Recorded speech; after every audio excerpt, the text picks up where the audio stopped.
जय हिंद, भारत माता की जय, वंदे मातरम। भारतीय सेना को जिंदाबाद, सैल्यूट। भारतीय सेना के पराक्रम के कारण पाकिस्तान पराजित हुआ। पाकिस्तान आज जो समझौता करने पर मजबूर हुआ वो सिर्फ और सिर्फ भारतीय सेना के शौर्यता, वीरता, पराक्रम, सूझबूझ के कारण ही हुआ। मैं एनएसए अजीत डोभाल को साधुवाद करना चाहता हूं। अजीत डोभाल को, कोई राजनीतिक व्यक्ति को नहीं। हालांकि ये जो घटनाएं हुई है पाकिस्तान के साथ, जो खींचातानी चल रहा था, उसमें भारत को लॉस हुआ है। कश्मीर में लोग मरे हैं। आतंकवाद चाहे किसी भी देश में हो, चाहे कोई भी समाज उसका समर्थन करता है, वह न समाज आगे बढ़ पाता है, न वह देश आगे बढ़ पाता है। आज युद्ध विराम का घोषणा हो गया दोनों देशों की तरफ से। ऐसा कहा जा रहा है कि अमेरिका के दबाव और चाइना के दबाव के कारण ऐसा हुआ है। मुझे भी कभी कभी लगता है कि चाइना के लाखों करोड़ रुपया जो है पाकिस्तान में फंसा हुआ है, लगाया हुआ है।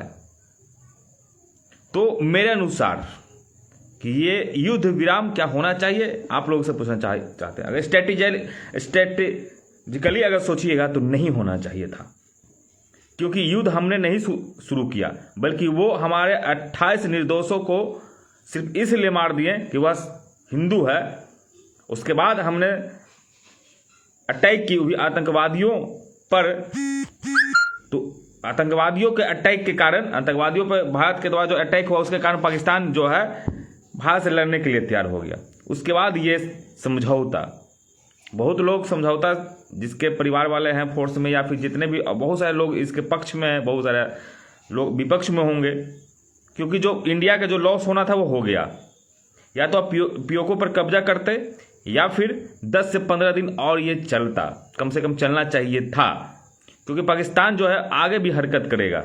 आप भी जान रहे हैं, हम भी जान रहे हैं, भारत के बच्चा जान रहा है, नरेंद्र मोदी भी जान रहे हैं, कांग्रेस, बीजेपी, जितना भी लोग हैं, सेना के लोग हैं, सभी लोग जान रहे हैं कि पाकिस्तान बाज नहीं आएगा।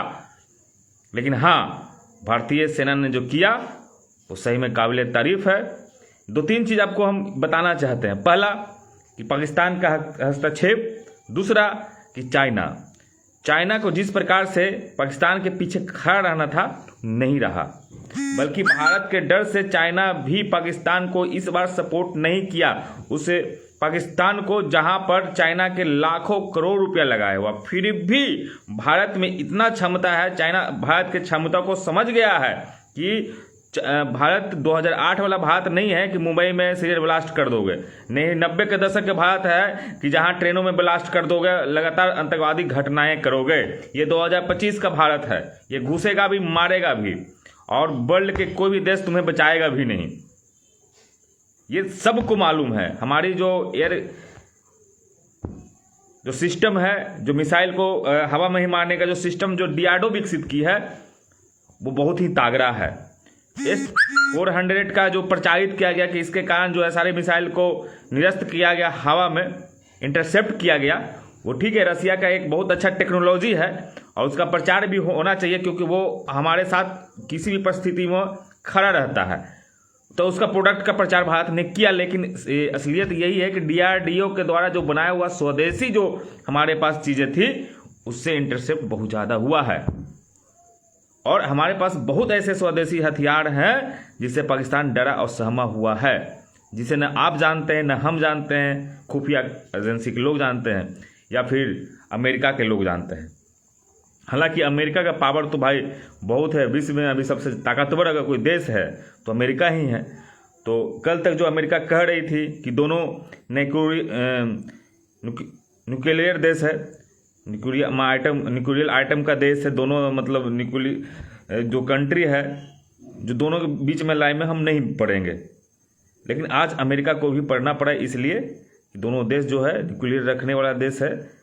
अगर परमाणु युद्ध होता है, परमाणु रखने वाला देश है, अगर परमाणु युद्ध होता है तो पूरा वर्ल्ड को नुकसान होगा। तो कहीं ना कहीं इस चीज़, लेकिन हाँ पाकिस्तान को तो ये तो समझ में आ गया होगा कि अब हिंदुस्तान क्या है। पाकिस्तान ने बहुत कोशिश की, जितना भी बॉर्डर एरिया था, चाहे गुजरात हो, चाहे पंजाब हो, या फिर हरियाणा तक, राजस्थान, जितना भी बॉर्डर एरिया, दिल्ली तक टारगेट किया अपना मिसाइल से। एक एक दिन में 100 मिसाइलें चलाई, लेकिन सबको हवा में इंटरसेप्ट करके गिरा दिया गया S-400 से, और भी जो भारत में जो DRDO ने बनाया उससे। तो पाकिस्तान को उसकी औकात तो समझ में आ गई है, इसमें नो डाउट, लेकिन कितना दिन तक वो समझता है, इस पर प्रश्न चिन्ह है। 2016 में अटैक किया उड़ी, पुलवामा किया 2019 में 3 साल का गैप में, फिर 6 साल के गैप में ये पहलगांव किया। यानी कि मोदी सरकार रहते हुए जो राष्ट्रवाद के लिए जानी जाती है, बीजेपी राष्ट्रवाद के लिए जानी जाती है, उस सरकार को रहते हुए जो हार्डकोर सरकार है आतंकवाद के खिलाफ, उस प्रकार की विचारधारा के खिलाफ, उसके सरकार में रहते हुए भी उस शासनकाल में 3 बार बड़ा आतंकवादी घटना को अंजाम दिया गया, 3 बार उसका प्रति उत्तर भी मिला, फिर भी। तो आगे का भी हमको उम्मीद नहीं है। इस बार अगर युद्ध का माहौल हुआ था तो युद्ध होना चाहिए था। मुझे लग रहा है एज ए सिविलियन, इंडियन नागरिक होने के नाते कि ये डिसीजन थोड़ा सोच समझ के या फिर लेट लिया जाता, दबाव में आकर नहीं लिया जाता तो बढ़िया रहता। या को पीओ को अपना कब्जा में कर लेने का बहुत अच्छा मौका था, या फिर कुछ ऐसा पाकिस्तान का नुकसान होता है स्ट्रेटेजिकली कि चाइना का जो प्रोजेक्ट वहाँ लग रहा है, वो प्रोजेक्ट लगाने में कम से कम 5 साल पाकिस्तान मतलब टाइम लगे, क्योंकि जो बंदरगाह बना रहा है पाकिस्तान में, वो जो इंडिया और ईरान का बंदरगाह बना हुआ है, उस बंदरगाह से बहुत ही क्लोज है। तो जैसे ही वो बंदरगाह पर जो पाकिस्तान में बना रहा है चाइना, वो बंदरगाह पर आवाजाही शुरू होगी, तो अधिकतर रेंट का जो पैसा इंडिया को मिल रहा है ईरान के द्वारा, ईरान को ही मिल रहा है, क्योंकि उस बंदरगाह में सभी देशों का जो है गाड़ी लगती है, लोडिंग अनलोडिंग होती है, समुद्री जहाज, जितना भी समुद्री जो ये चीज़ है वो होता है। तो कहीं ना कहीं नुकसान हुआ है भारत को। और अगर हमारा नुकसान कर रहा है कोई देश, उसके पीछे चाइना है या तुर्की है, तो उसका भी नुकसान होना चाहिए, नहीं तो ये लोग बार बार ऐसे ही करेंगे हमारे देश के साथ। ये टोटली जो है इंडिया के इकोनॉमिक सिस्टम को, जो भारत बहुत तेज़ी से आगे बढ़ रहा था, उससे लोग जो है चाइना खासकर पाकिस्तान दोनों लोग नहीं चाहते कि भारत बहुत तेज़ी से आगे बढ़े, महाशक्ति की ओर आगे बढ़े। उससे कहीं ना कहीं जो इकोनॉमिकली जो कंडीशन है भारत को, उसको वर्स्ट करने के लिए ये तमाम तरह की चीज़ें की गई थी। हालांकि ऐसा हो नहीं पाया। हम धन्यवाद करना चाहते हैं भारतीय सेना को। और क्या कहें, आप लोग क्या इससे जो डिसीजन लिया गया है युद्ध विराम से खुश हैं? देखिए, भूखे नंगे पाकिस्तान जो युद्ध चाहता है, जो अपने बच्चे को मदरसा में रख करके भारत के खिलाफ मतलब बचपन से नफरत का ट्रेनिंग दिया जा रहा है, तो वो तो फिर उस प्रकार से फिर वो होगा जो होता आया है। तो कहीं ना कहीं एक माकूल जवाब मिलना चाहिए था, और जवाब तभी मिलता जब युद्ध विराम नहीं होता। लोग कहेंगे कि युद्ध होने से बहुत नुकसान होता है, लेकिन युद्ध ना होने से भी तो नुकसान हो रहा है ना। हर एक 3 साल में तो अटैक कर रहा है, इंडिया को मेंटली प्रेशर में डाल रहा है, इकोनॉमिकली कंडीशन बस्ट कर रहा है। अभी वहाँ कश्मीर में वहाँ लोग पर्यटक का बहुत बड़ा बिजनेस है, पूरा विश्व 2 ही चीज़ पर चलती है। जो भी देश है ना ये दुनिया में जो बहुत तरक्की किया है, वो 2 चीज़ के कारण किया। पहला कि उस देश में खनिज भंडारण होगा, खनिज होगा, पेट्रोलियम वगैरह और जितने भी खनिज तरह के हैं, मेटल, ये तमाम चीज़ होगा, खनिज से ये अमीर हो गया होगा। या फिर पर्यटन में वहाँ पर बहुत ज़्यादा लोग जाते होंगे। तो ही चीज़ अभी जो मेन बिजनेस है विश्व में, यही 2 बिजनेस है, खनिज और पर्यटन। ठीक है, तो पर्यटक कश्मीर में, क्योंकि कश्मीर बहुत ही अच्छा जगह है, भारत के जितने लोग अगल बगल के देश जाते थे वो कश्मीर में जाना शुरू कर दिए थे। नेपाल जाते थे, या फिर और भी कोई मलेशिया जाते थे, कोई यूरोपियन कंट्रीज जाते थे, तो सभी लोग का मूव कश्मीर में हो गया था, जिससे भारत का पैसा भारत में ही रह रहा था, और विदेशों से भी लोग कश्मीर में घूमने आते थे। तो यानी पर्यटक बढ़ा था, इनकम भारत का बढ़ा था, कश्मीर का इनकम बढ़ा था। तो उन तमाम चीज़ों को टारगेट करके पाकिस्तान ने ऐसा किया। पाकिस्तान का सिर्फ ये टारगेट नहीं था कि जिहाद करना या भारत से बदला लेना। पाकिस्तान का हमेशा से टारगेट है कि भारत को कमज़ोर करना। उसके पीछे उसके पिताजी चाइना है। तो हमको ऐसा कुछ समझ में हमको ऐसा कुछ करना चाहिए था जिससे चाइना को भी नुकसान होता।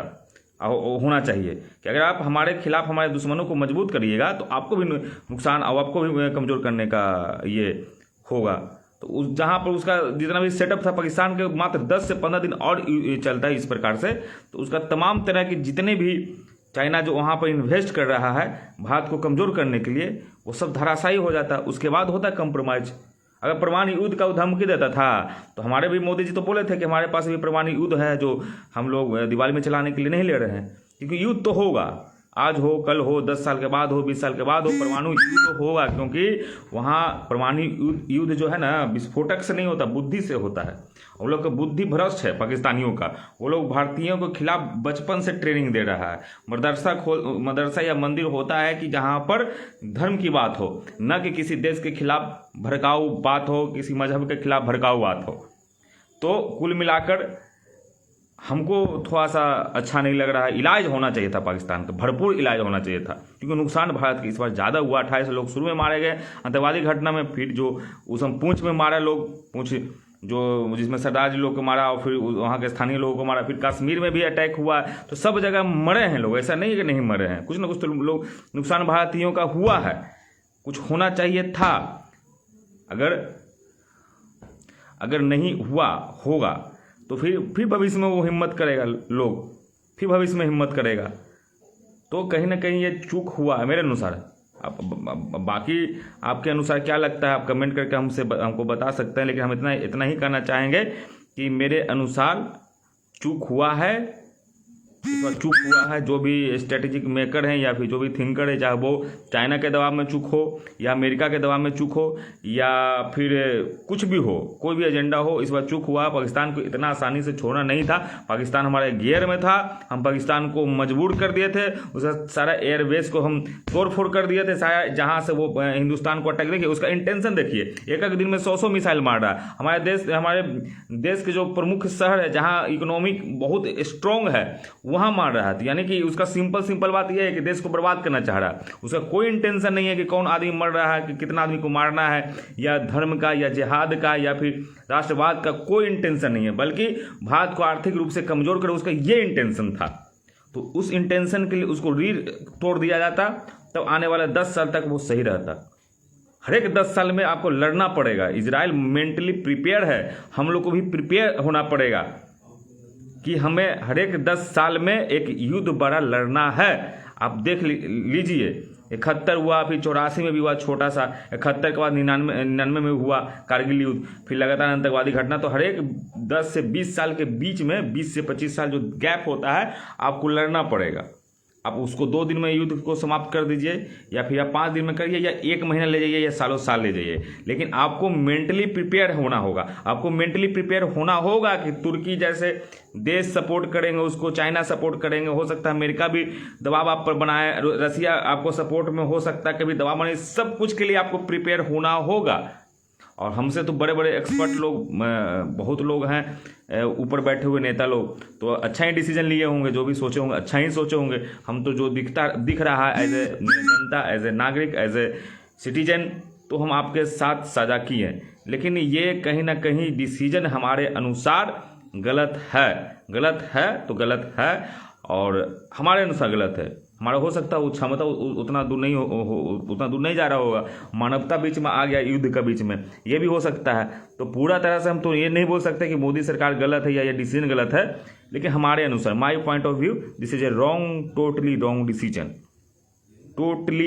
डिसीजन। कम से कम 15 से 20 दिन तक लड़ना चाहिए था। हमारा सेना पाकिस्तान के पतलून गीला की हुई थी।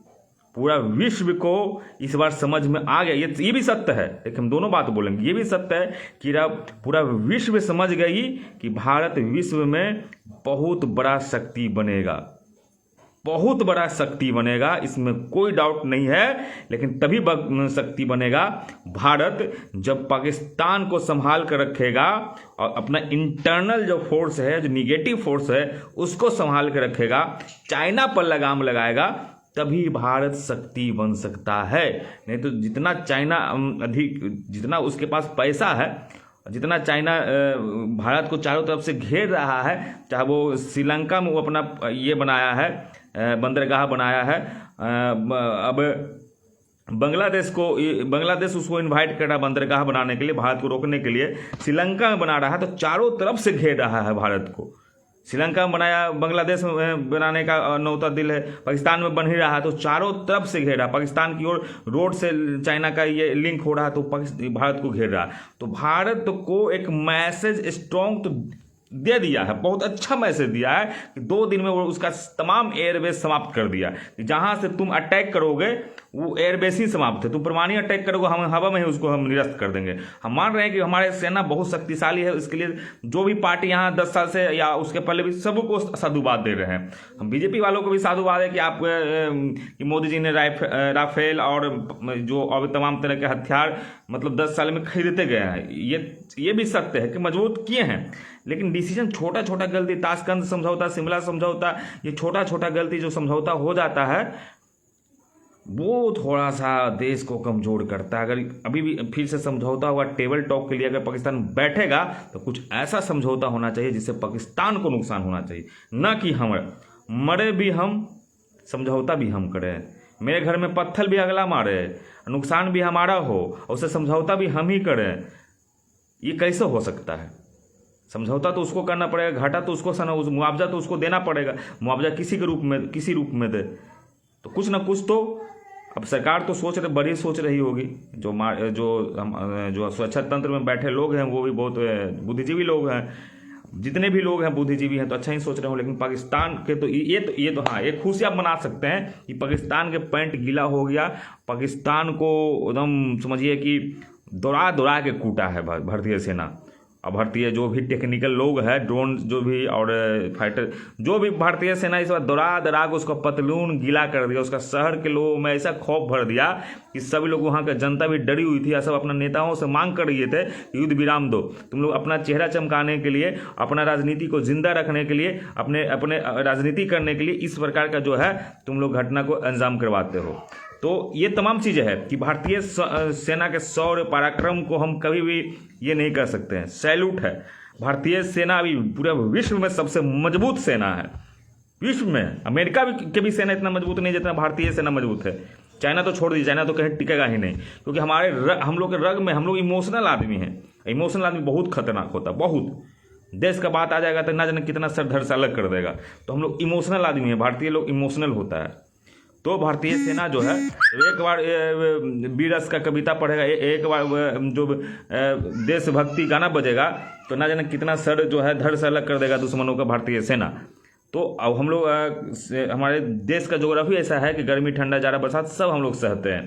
तो कोई भी युद्ध मैदान हो, चाहे वो कहीं ठंडा हो कहीं गर्मी हो, हम लोग हर एक तरीके का, तो हम लोग वर्ल्ड में कहीं भी लड़ सकते हैं। तो हमारा सेना बहुत मजबूत है, इतना मजबूत है कि पाकिस्तान को 2 दिन में समझा दिया कि बेटा बाप बाप होता है, अब बेटा बेटा ही रहेगा। लेकिन हाँ, लेकिन स्ट्रेटेजिकली जो है कहीं ना कहीं कुछ ना कुछ तो